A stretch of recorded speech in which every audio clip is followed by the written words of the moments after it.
خطاب کے لیے سب سے پہلے دعوت دینا چاہوں گا پرنسپل آئزر ہائی اسکول اور ڈائریکٹ کرتے ہیں پیپل ٹو پیپل موومنٹ کو، پاکستان میں نمائندے ہیں ان کے. میری گزارش ہے کہ وہ تشریف لائیں اور آج کی اس تقریب کے آغاز میں استقبالیہ اور آپ کو خوش آمدید کہیں. جناب یوجین جان صاحب. I would like to welcome you all on behalf of Minority Right Commission. اس سال خصوصی طور پر جن لوگوں کو فوکس کرنے کے لیے کہا گیا ہے وہ نوجوان ہیں. ہم یہ بڑی اچھی طرح سے جانتے ہیں کہ بدامنی کے دور میں خواتین کا جو گروہ ہے اس پر زیادہ برے اثرات مرتب ہوتے ہیں، کیونکہ سماجی طور پر ہمیں اس بات کا اندازہ ہے کہ خواتین کو کمزور تصور کیا جاتا ہے اور اس بات کو ان حقوق کو پامال کرنے میں ذرا بھی آر محسوس نہیں کی جاتی، نہ ہی جھجک کا اظہار کیا جاتا ہے اور نہ ہی کسی قسم کے خوف کا کوئی ایسا شائبہ تک ہوتا ہے، کیونکہ بدامنی کے دور میں کمزور طبقات سے ان کے حقوق چھین لینا بہت آسان ہے. میرے جو لیڈر تھے خان فار خان باچا خان، انہوں نے تو آج سے 90 سال پہلے جب بر صغیر انگریز کی غلامی میں تھا، آزادی کی تحریکیں چل رہی تھی، تشدد کے مظاہر بھی سامنے آ رہے تھے، اس وقت بھی انہوں نے امن کے حوالے سے بات کی. امن کی بات، امن اور بھرپور امن، اس کے لیے تو جدوجہد کرنی پڑتی ہے. 1 سے لے کے 5 تک جتنی کلاسیں ہیں ان کو یہ امن کے حوالے سے لیکچر دیں.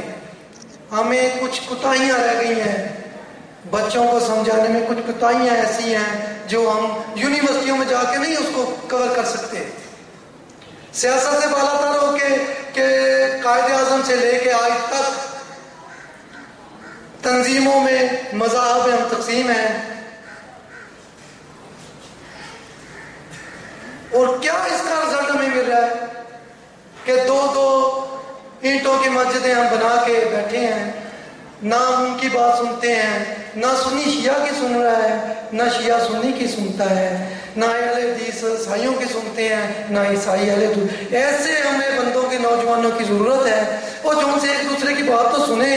اپنے مذہب کو چھوڑو نا، کسی کے مذہب کو نہ چھیڑو. وہ شعر ہے کوئی پنجابی کا، سر جون کے نام میں کرتا ہوں. کچھ بغض دی رات وچ نہیں ملتا، کچھ بغض دی رات وچ نہیں ملتا، او ہار تے جت وچ نہیں ملتا. مخلوق خدا نال پیار تے کر، رب صرف مسیت وچ نہیں ملتا.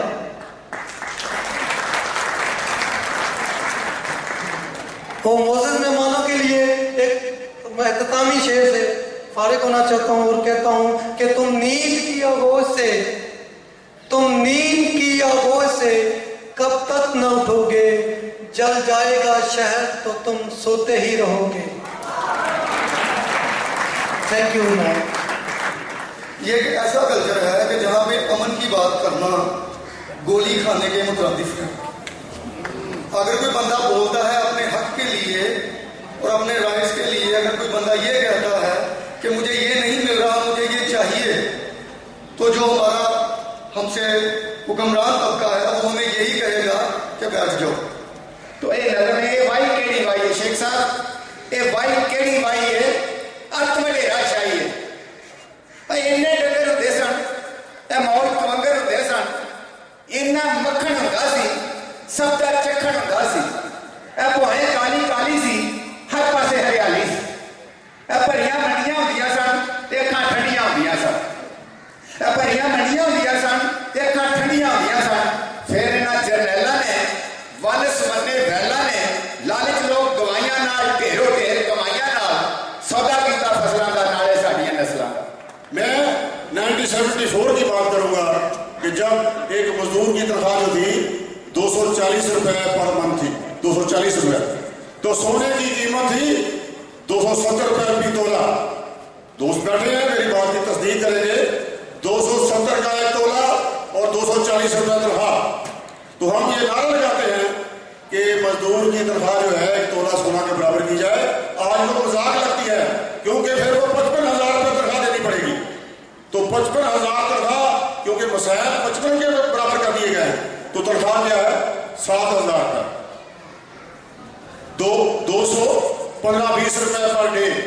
कि आप जो शहरी हैं, इंसाफ पसंद हैं, क्या 220 रुपये लेके वो मजदूर जो है वो अपने 6-7 बच्चों का पेट पाल सकता है, मकान का किराया दे सकता है और बिजली का बिल सुई गैस का दे सकता है?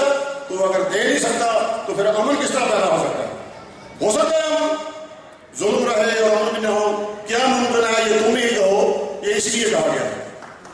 जब किसी मुल्क में एक किसान और एक मजदूर, चाहे वो ट्रेड का हो चाहे वो जमीनों का हो, अगर उस पर कोई इत्तेसाल होगा तो डेफिनेट उस मुल्क में, उस कौम में फिर अमन का नामो निशान दूर दूर नजर नहीं आएगा।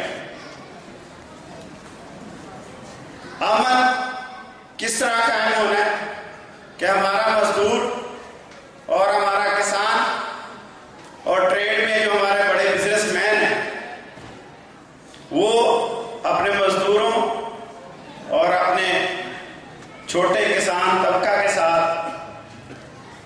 एक दूसरे के साथ कोऑर्डिनेशन से चलेंगे, उनसे प्यार से उनका एहसास नहीं करेंगे तो डेफिनेट वो माशरा, वो कौम में अमन पैदा होगा। अक़लियतें हर दौर में हर जगह पर अमूमन अदम तहफ़्फ़ुज़ का शिकार रही हैं।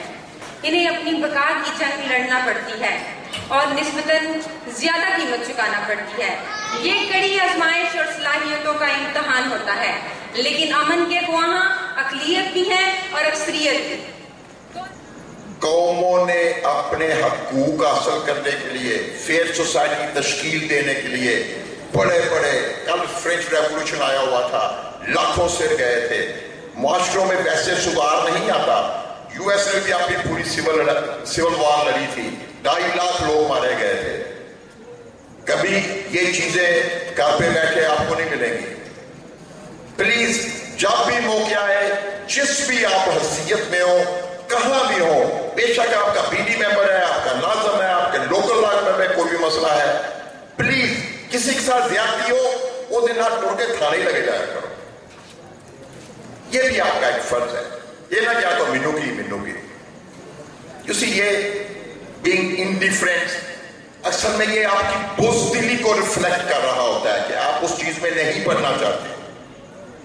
यहां वो इश्यूज के जिसमें किसी को अपने नुकसान का एहतमाल नहीं होता, बड़ी बड़ी बातें कहेंगे। ओहो, अमेरिका को गालियां देने वाले बड़े लग पैंदे ने, हर बस्ते बोर्ड भी लगा होता, बल्ले बल्ले बल्ले।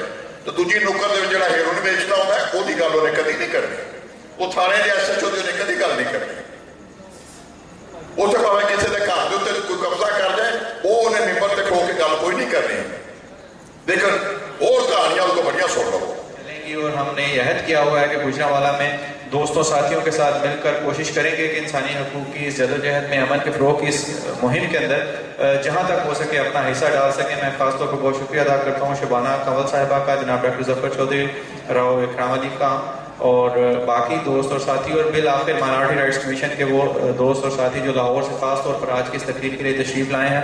हमारी बदकिस्मती है कि वो यहाँ पर स्टेज पर आकर कोई बात नहीं शेयर की उन्होंने हमारे साथ। हम चूँकि ये ऑनगोइंग प्रोसेस है, यकीनी तौर पर आने वाले वक्तों में हम उनके साथ मिलकर बहुत सारी चीज़ों को शेयर कर सके। जनाब रियाज शेख साहब, जिनकी भरपूर मावनत पहले भी रही है, लास्ट पीपल्स असम्बली में बड़े भरपूर ख्यालात का इजहार उन्होंने किया था और आज भी यकीनी तौर पर बहुत अच्छे और इफेक्टिव पॉइंट्स जनाब कुर्बान रज़ा खां साहब और वो बहुत सारे दोस्त जिनने यहाँ पर ख्यालात का इजहार फरमाया है। मैं दिल की गहराइयों से शुक्रिया अदा करता हूँ। सईद हातम साहब तशरीफ नहीं ला सके यहाँ पर, स्टेज पर लेट आए हैं, इसकी वजह से वो मुमकिन नहीं हुआ कि वहाँ पर आ सकें, यहाँ आ सकें, लेकिन उनके ताउन का, मोहब्बत का शुक्रिया।